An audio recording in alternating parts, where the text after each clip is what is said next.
Hey everybody, this is Jim at freechartvideos.com, using time-honored techniques to understand modern markets. It is Friday evening, about 10 o'clock, and I was just looking over some things. And yes, I do stuff other than look at stock charts, but I was looking at a stock that I had been in and out of a few times over the past, year and a half or so. And I'm telling you, this chart looks really interesting, and I want to share that with you. And this is a freebie. Hey, but if you really like it, you know what you can do. But anyway, I remind you that this video is just for educational purposes, and it is not intended to be any form of investment advice. I can draw lines on charts, but you have to draw your own conclusions from your own due diligence and make investment decisions that are suitable for your financial situation. And I'll say it again, I am not a licensed professional. Some say I may be certifiable, but that's a totally different thing. I'm just a guy that draws lines on charts. Okay, we are looking at Sprint, ticker symbol S, as in Sprint. And this chart, like I said, I've been looking at this for a long time, and what first caught my eye about it, even though that this pattern is very down sloping, you kind of see the basic head and shoulder formation here. Usually these patterns that slope down like this do not perform as nicely as the patterns that have a flat neckline, or even better, the ones that are upsloping.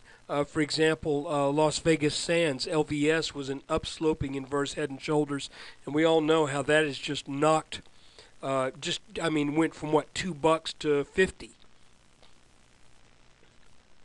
But even though we've got this down sloping neckline, we have another feature that is developed in Sprint that I think is making itself. I'm hoping that this pattern is playing out. Now, the only thing that, and it's hard to know in today's markets exactly why this is. It may be high frequency trading, but the volume here on these areas, a lot of times you get this thing that looks like a consolidation pattern, but the volume doesn't really dry up. That is as it should, and that is particularly true, I think, in some of the more heavily traded stocks. Now, you'll see in stocks that are less known, Comstock Builders, for example, trades what on a slow day, 70,000 shares a day.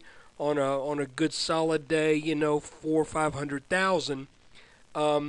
You'll see that stock in a consolidation pattern, the volume just vanishes because it's off everybody's radar. No one's really, who's going to say, let's do high frequency trading on a little stock with a 30 million dollar market cap? Not going to do that. But a stock like Sprint, Ford, GE, these are going to be targets for high frequency trading, and when you get in these little range-bound areas, there's a lot of opportunity for the high-frequency trades to take place because there's a lot of wiggling back and forth. Anyway, what I have identified in Sprint, and I've been looking at this for a while, is what looks to be like a nearly symmetrical triangle. We got 1, 2, 3, 4, 5, almost 6 touches on the bottom. We got 1, 2, 3, 4, 5. I don't know if this is maybe a little high right here or what. These tops do not line up perfectly, but you can see that the general shape is quite nice. Now, what makes Sprint interesting is the fact that it is broken out of this pattern over the past couple of days. And if we measure this pattern for the expected move, then Sprint should be getting up over $10 if this pattern plays out. Now, if you look at the longer-term chart, you can see that it really is. It's not that much of a stretch to see Sprint at 10. It may not happen real soon, but this looks like a pretty strong chart to me, and for that reason, I offer it to you.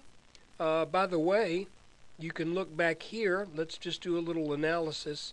You can see a little head and shoulders pattern back here that was also downsloping, but not nearly as downsloping as that. And let's measure this. By the way, I've never done this before. I just saw this guy as I was doing this video. There's our measurement, and let me split the difference between those. Didn't quite make it, but you get the general idea. That there you go. By the way, a lot of times when there's a downsloping neckline, I will look for the target to be met as I move that target down the line.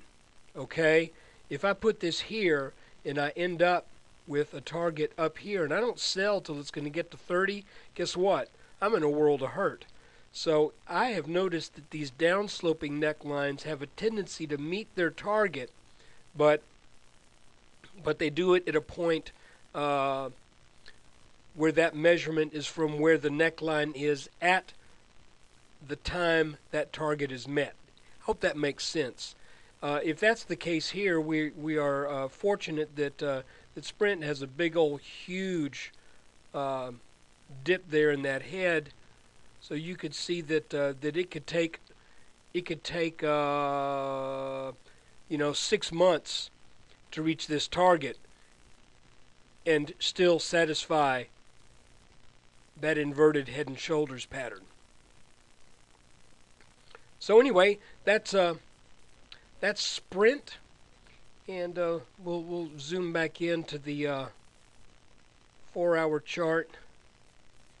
Well, let's make it go back to the daily. You can see that this is a pretty nice pattern here, and you might consider following this chart. I'm not going to tell you to buy the stock, but consider following the chart. There may be a pullback here to the 450 high fours. Maybe, maybe not. I've gone ahead and started a position, and I did not get in until today. But just the same, I think this is I can live with a little 10% dip or an 8% dip for my entry point, knowing that this chart tells me that there is more than likely a very nice gain in it. Take care. Hope you enjoyed this. And when you get a chance, visit freechartvideos.com, where we use time-honored techniques to understand modern markets.